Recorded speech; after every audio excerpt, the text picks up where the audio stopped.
भागलपुर में एक निजी क्लिनिक एकता क्लिनिक में इलाज के दौरान एक डिलीवरी पेशेंट महिला की मौत हो गई। दरअसल जगदीशपुर थाना क्षेत्र से पहुंची महिला की देर रात डिलीवरी हुई थी, जिसमें महिला ने एक बच्चे को जन्म दिया। वहीं डिलीवरी के बाद महिला की स्थिति नाजुक होने के कारण डॉक्टर के द्वारा उसका ट्रीटमेंट किया गया। वहीं सुबह उनकी स्थिति और नाजुक हो गई तो उन्हें जवाहरलाल नेहरू मेडिकल कॉलेज अस्पताल भेज दिया गया, जहाँ डॉक्टरों ने उन्हें मृत घोषित कर दिया। जिसके बाद परिजन निजी क्लिनिक पहुंचे और जमकर तोड़फोड़ हंगामा किया। जिसके बाद मृतका के पति दहाड़ मारकर रोने लगे और कहने लगे गलत इलाज किया गया है, जिस कारण मेरी पत्नी की मौत हो गई। अब मेरे बच्चे को कौन रखेगा। हम अपनी बीवी को लेके आए सर, जहाँ ऑपरेशन हो के बच्चा हुआ सर।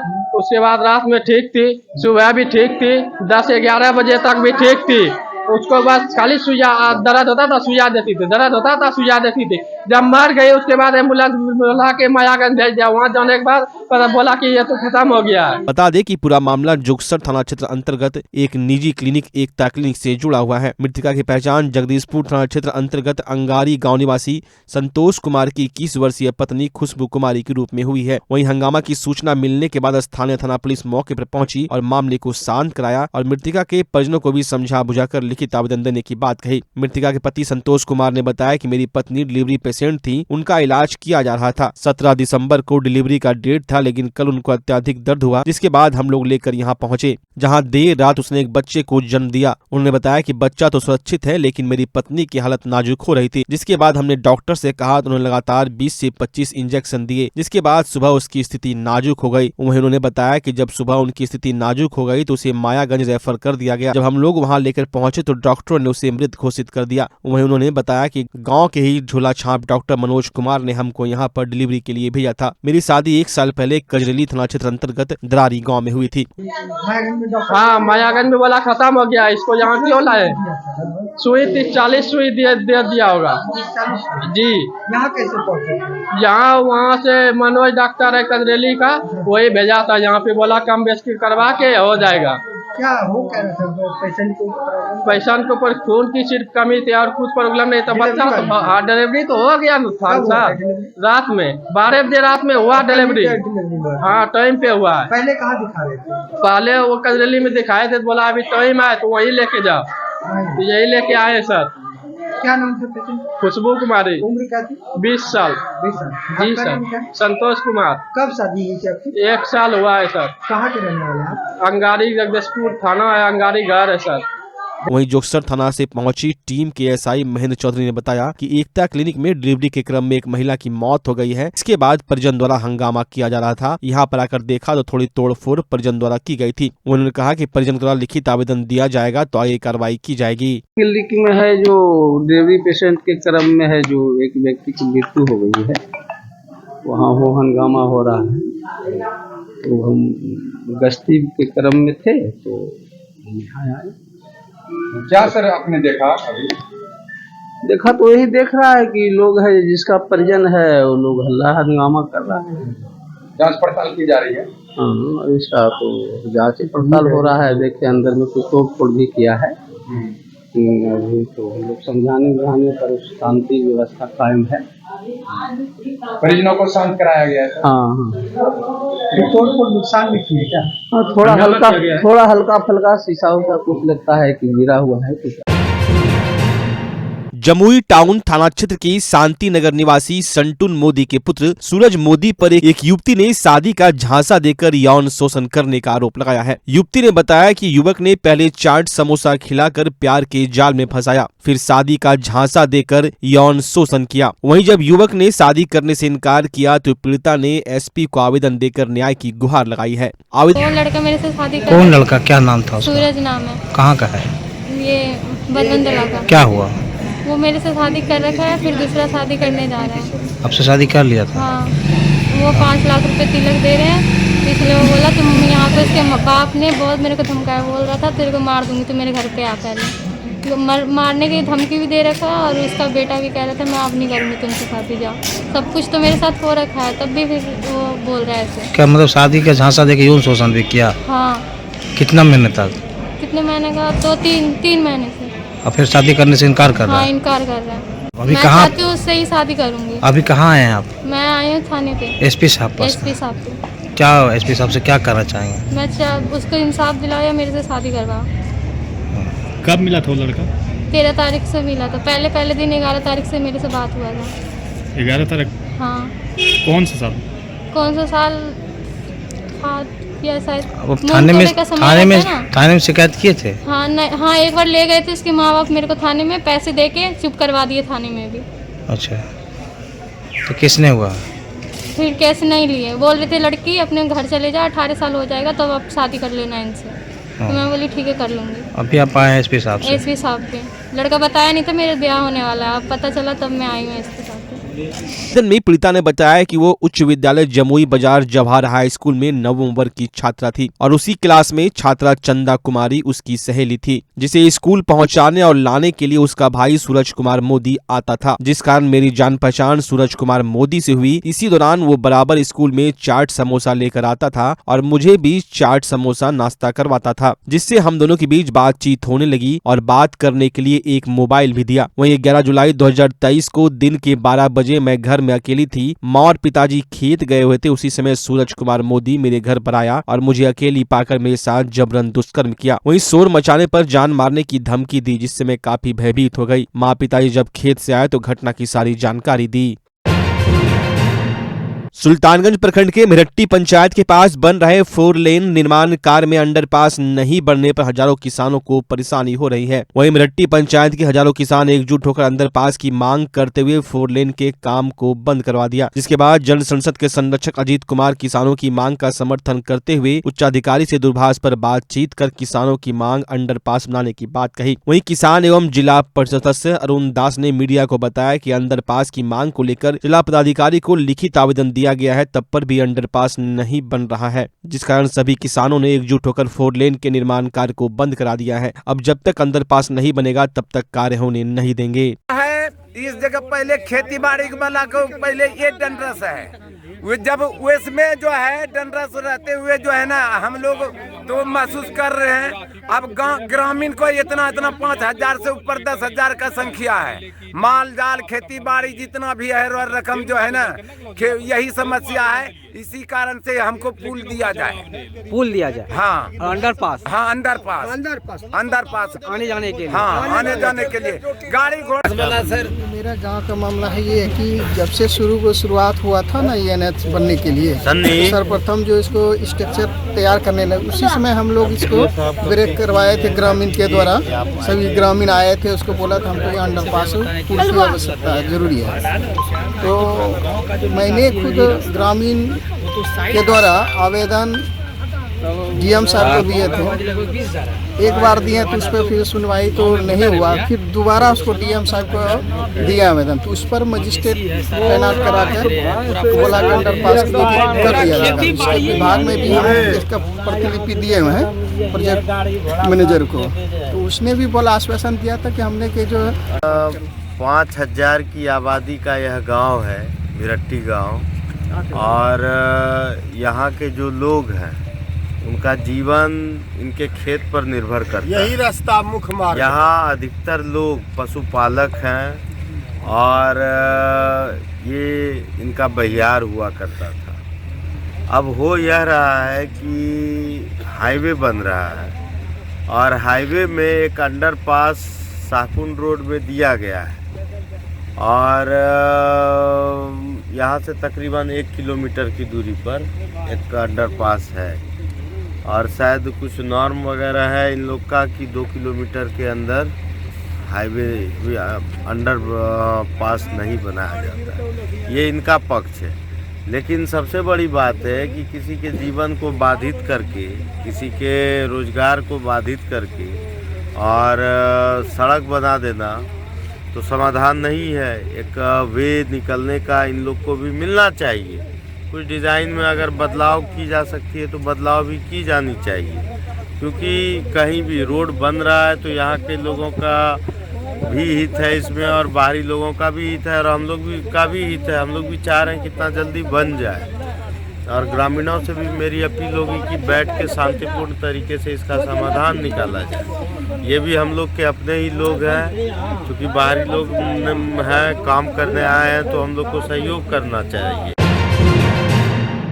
स्वास्थ्य सेवा की दुनिया में भागलपुर का पुराना और जाना पहचाना नाम है सुशीला हॉस्पिटल। सुशीला हॉस्पिटल एक मल्टी स्पेशलिटी और भागलपुर का एकमात्र डायबिटीज का super speciality health care centre है, जो 24 आवर्स इमरजेंसी और आईसीयू विथ वेंटिलेटर के साथ उपलब्ध है। डॉक्टर अंजना प्रकाश के नेतृत्व में यहाँ अत्याधुनिक सुविधाओं वाला गायनी डिपार्टमेंट भी है। सुशीला हॉस्पिटल में खुद का ब्लड बैंक और पैथोलॉजी की सुविधा है। सुशीला हॉस्पिटल कम कीमत पर स्वास्थ्य सेवा प्रदान करने के प्रति प्रतिबद्ध है। हमारा पता है लाजपत पार्क की दक्षिण, मसाकचक, भागलपुर, बिहार।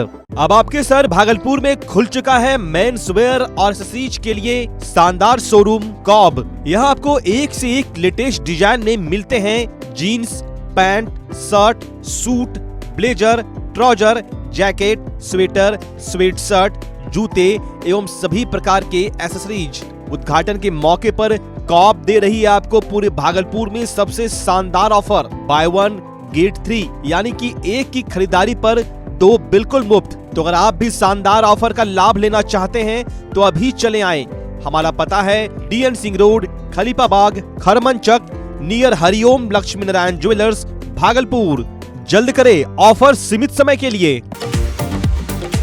ई मोटराइड प्रीमियम ई साइकिल यानी कि धोनी वाली साइकिल। जी हाँ, धोनी के साइकिल में है कमाल के स्मार्ट फीचर जो आपको बनाते हैं स्मार्ट। तो चले आइए ई मोटराइड के exclusive showroom Bhagalpur new cycle store. उत्सव धमाका, हर खरीदारी पर पाइए बम्पर छूट और शानदार गिफ्ट। हर तरह की 0 कॉस्ट EMI और फाइनेंस भी उपलब्ध है। देव धर्मशाला के बगल में MP द्विवेदी रोड, भागलपुर। ई मोटराइड इलेक्ट्रिक बाइक्स, दिल से आवाज आएगी।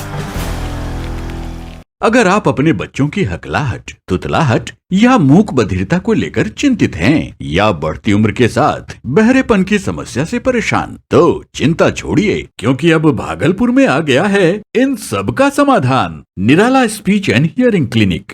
ऑडियोलॉजी, स्पीच थेरेपी के साथ साथ विश्व स्तरीय best digital hearing aid with rechargeable and Bluetooth facility. तो आज ही सुनने की जांच कराएं तथा सुनने की मशीन लगवाएं। निराला स्पीच एंड हियरिंग क्लिनिक। हमारा पता है बड़ी पोस्ट ऑफिस के सामने, मेट्रो मिर्ची रेस्टोरेंट तथा सेंट्रल बैंक वाले रोड में, भागलपुर। मोबाइल 7050193341। हमारी 2 और भी शाखाएं हैं, पूर्णिया में Panchvati complex, Bihar talkies road, line Bazar, Purnia, और अररिया में टाउन हॉल के सामने वाले मिर्जा गालिब रोड में, AB मेडिकल के समीप। नमस्कार, मैं डॉक्टर अजय कुमार सिंह, शिशु रोग विशेषज्ञ, बिहार झारखंड में अग्रणी। मेरा स्नेह अस्पताल जो सबसे पहले बिहार झारखंड में कृत्रिम श्वसन मशीन यहाँ आया, ब्लड गैस एनालाइजर आया, और एक नायाब मशीन क्रिटिकल जो देर से हुए बच्चे में इलाज में बहुत सक्सेसफुल है,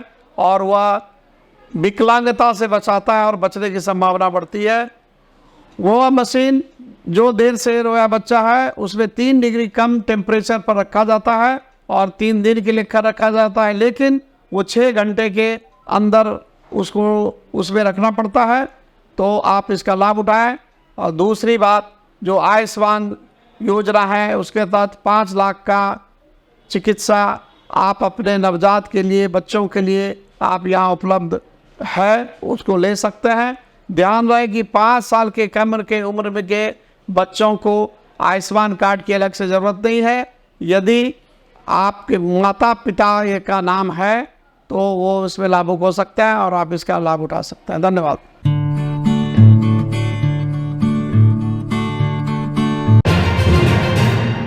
तिलका मांझी भागलपुर विश्वविद्यालय के मारवाड़ी कॉलेज में दर्शन परिषद बिहार का 46वां वार्षिक अधिवेशन का आयोजन दर्शन शास्त्र विभाग मारवाड़ी कॉलेज सह विश्वविद्यालय दर्शन शास्त्र विभाग तिलका मांझी भागलपुर विश्वविद्यालय की ओर से आयोजित किया जा रहा है। इस 3 दिवसीय कार्यक्रम का उद्घाटन विश्वविद्यालय के कुलपति professor doctor Jawahar Lal MLC Sanjeev Singh सहित अधिवेशन में हिस्सा लेने आए विद्वानों द्वारा दीप प्रज्वलित कर किया गया। 3 दिवसीय इस कार्यक्रम में देश के लगभग सभी राज्यों से दर्शन शास्त्र विभाग के विद्वान अधिवेशन में हिस्सा लेने के लिए पहुंचे हैं। अधिवेशन के दौरान नारी संस्कृति और प्रकृति पर परिचर्चा किया जाएगा। उद्घाटन समारोह के दौरान मारवाड़ी कॉलेज की छात्रा के द्वारा स्वागत नृत्य प्रस्तुत किए गए। वहीं काफी संख्या में दर्शन शास्त्र विभाग के विद्वान यहां पहुंचे हुए थे। दर्शन परिषद का ये 3 दिवसीय अधिवेशन Indian council of philosophical research नई दिल्ली से संपोषित है और उसके जो ICPR के सदस्य सचिव हैं वो हमारे मुख्य अतिथि हैं। वो तीनों दिन हमारे बीच रहेंगे, सभी सत्रों की अध्यक्षता करेंगे। हाँ, इस दर्शन परिषद बिहार का नाम बिहार जरूर है, लेकिन दर्शन परिषद भारत है ये। गुजरात से लेके असम तक, मध्य प्रदेश से लेके जम्मू तक सभी जगहों से डेलीगेट्स आए हुए हैं। शहर के विभिन्न होटलों में वो रुके हुए हैं और सभी लोग शोधार्थी, शिक्षक, दर्शनार्थी, दार्शनिक सब लोग बढ़ चढ़कर हिस्सा ले रहे हैं।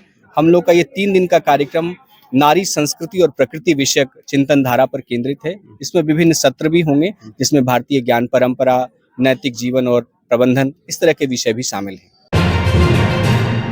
तिलका मांझी भागलपुर विश्वविद्यालय के टीएनबी कॉलेज से रिटायर्ड एसओ अमरिंदर कुमार झा ने विश्वविद्यालय के पेंशन विभाग के एसओ पर 50 लाख रुपए वेतन से अधिक लेने का आरोप लगाया है और इसको लेकर कुलपति, कुलसचिव सहित अन्य अधिकारियों को आवेदन देकर कार्रवाई की मांग की गई है। अमरिंदर झा का कहना है कि वर्तमान में पेंशन विभाग के एसओ शैलेश चक्रवर्ती की नियुक्ति अनुकंपा के आधार पर टाइपिस्ट के रूप में की गई थी। वहीं राज्य सरकार के नियम के अनुसार जिस पद पर उनकी बहाली हुई थी उसी के अनुसार वेतन होना चाहिए था, लेकिन इनके द्वारा वेतन से अधिक राशि लेने का आरोप लगाया गया है। वहीं इनको टाइपिस्ट के पद से एसओ बनाए जाने पर भी सवाल खड़े किए हैं। इनका कहना है कि राज्य सरकार की ओर से दिए गए निर्देश के बावजूद भी गलत तरीके से उनके वेतन में वृद्धि की गई और इसी माह उनका रिटायरमेंट होना है। ऐसे में जल्द जांच कर इनके पेंशन की राशि से अधिक भुगतान को काटने का अनुरोध किया है। वहीं इस मामले पर विश्वविद्यालय के फाइनेंशियल एडवाइजर का कहना है कि मामले को लेकर उन्हें भी पत्र मिला है, लेकिन कुलपति का जिस तरह का निर्देश होगा उस पर कार्रवाई की जाएगी। अभी तक कोई आदेश नहीं आया है। वहीं अब देखने वाली बात है कि अगर गलत तरीके से इतनी बड़ी राशि कर्मचारी के वेतन में दी गई तो इसको लेकर अब कुलपति क्या कार्रवाई करते हैं। शैलेश चक्रवर्ती की नियुक्ति टाइपिस्ट के पद पर जुलाई 89 में हुई। सरकार से आदेश है कि टाइपिस्ट के पद पर, यानी टाइपिस्ट का भी वेतन 1200 से 1800 है, तो 1200 से 1800 के वेतन में ही थर्ड ग्रेड की नियुक्ति होनी है। शैलेश चक्रवर्ती को नियमतः 1200 से 1800 के वेतन का ही लाभ मिलना चाहिए और उन्होंने सरकार के पत्र में ये भी बातें हैं कि एक बार अनुकंपा पर नियुक्ति होने के बाद ना तो पद बदले जाएंगे ना संवर्ग बदले जाएंगे।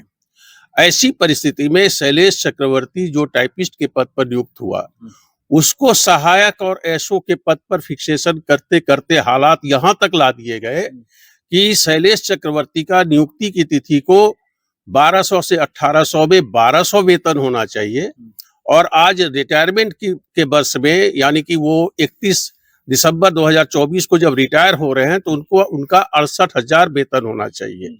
नियमानुसार राज्यादेश के इस प्रतिबंध को अगर संज्ञान में लेके फिक्सेशन किया जाता है, लेकिन शैलेश चक्रवर्ती को 1200 के जगह नियुक्ति की तिथि को 1500 रुपया दिया गया और आज रिटायरमेंट की तिथि में उनको 91,400 रुपया का पे फिक्सेशन करके 91,400 पे डीए, हाउस अलाउंस वगैरह का लाभ दे रहा है।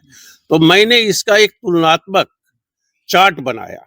इस चार्ट को जब मैंने टोटल किया तो सिर्फ 7th पे में शैलेश चक्रवर्ती को 30 लाख रुपये अधिक उनको उनके देय वेतन और बकाये से 30 लाख रुपए अधिक दे दिए गए। जब मैंने पूरे कार्यकाल का उनका टोटल किया तो वो लगभग 50 लाख से अधिक हो जा रहा है, जो सरकारी राशि का खुला दुरुपयोग है। मैंने कुलपति को आवेदन दिया, उसकी प्रति एफए, एफओ और रजिस्ट्रार को ये देते हुए कि सरकारी राशि का दुरुपयोग है, इस पर संज्ञान लिया जाए और इस राशि का, चूंकि श्री चक्रवर्ती 31/12/2024 को रिटायर हो रहे हैं, तो उनके ग्रेचुटी और ईएल के अर्ली पे पैसे से इसका समायोजन किया जाए। आखिर किस परिस्थिति में शैलेश चक्रवर्ती को यह अधिक वेतन दिया गया और बकाया दिया गया? जब सरकार ने रोक लगा दी है कि पद परिवर्तन नहीं होगा, तो फिर किसके अनुमति से यह पद परिवर्तन हुआ? क्या राज्य सरकार के द्वारा जो प्रतिबंध है उसे कुलपति हटा लेंगे? उसे हटाने के लिए राज्य सरकार खुद राजभवन अथवा न्यायालय है। तो अगर कुलपति के द्वारा ऐसा किया भी गया है तो ये क्या सरकार के द्वारा स्वीकृति उसकी प्राप्त है? तो निसंदेह नहीं है। तो ऐसे हालात में जो अंदर की बातें हैं कि ऐसे फिक्सेशन विगत जो शैलेश चक्रवर्ती के कार्यकाल से अभी तक 4th, 5th, 6th, 7th तक फिक्सेशन में इतनी बड़ी गड़बड़ी हुई है, उसका अविलंब जितने अधिक राशि भुगतान हुए हैं उसकी वसूली उनके ग्रेच्युटी और इनकैशमेंट ऑफ लीव से किया जाए। नहीं तो आगे क्या करेंगे आप लोग? शैलेश चक्रवर्ती को अगर यहाँ पे जो मैंने सवाल उठाया है ये सरकार की राशि के दुरुपयोग का मामला है। अगर कुलपति इस पर संज्ञान नहीं लेंगे तो मैं राजभवन, राज्य सरकार और आवश्यकता पड़ी तो न्यायालय तक भी इस सवाल को लेके हम जाएंगे। एक ऑडियो भी वायरल काफी समय से हो रहा है 10% कमीशन को लेकर। मेरे कानों से भी ये आवाज सुनाई पड़ी है। पेंशनरों को उसके टोटल बकाये में खुलेआम, और वो इतने चतुर हैं कि वो बंगाली हैं, वो हिंदी भी बोल सकते हैं, बंगला भी बोल सकते हैं, लेकिन ये संवाद वो अंगिका में करते हैं।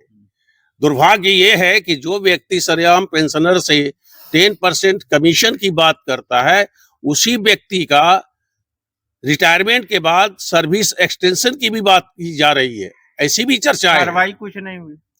कार्रवाई नहीं हुई तो कार्रवाई नहीं होने के पीछे जो जितने लोग इस सरकारी राशि के दुरुपयोग में शामिल हैं अथवा इसकी जांच के में जो दायरे में आएंगे, उस पे कुलपति अगर कार्रवाई नहीं करेंगे तो मैं महामहिम कुलाधिपति को, उच्च शिक्षा विभाग के सचिव को, निदेशक को और आवश्यकता पड़ी तो न्यायालय तक में इस सवाल को हम उठाएंगे।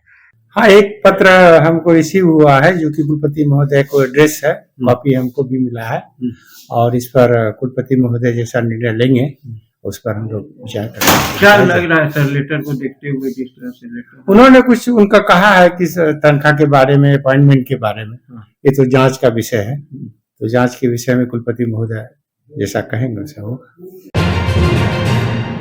अखिल बिहार शतरंज संघ के तत्वाधान में 27 दिसंबर से 29 दिसंबर 2024 तक बिहार राज्य स्कूल शतरंज प्रतियोगिता का आयोजन किया जाएगा। यह प्रतियोगिता भागलपुर की सैंडिस कंपाउंड स्थित खेल भवन में आयोजित होगा। बता दें कि इस प्रतियोगिता में अंडर 7, 9, 11, 13, 15 एवं 17 आयु वर्ग के बालक एवं बालिका भाग ले सकते हैं। वहीं प्रतियोगिता के दौरान प्रत्येक वर्ग से चयनित विजेता राष्ट्रीय शतरंज प्रतियोगिता में बिहार का प्रतिनिधित्व करेंगे। बता दें शतरंज में भाग लेने की प्रक्रिया की बात करें तो इच्छुक खिलाड़ी अपने जिला शतरंज संघ, अखिल बिहार शतरंज संघ या मेजबान भागलपुर जिला शतरंज संघ से संपर्क कर सकते हैं।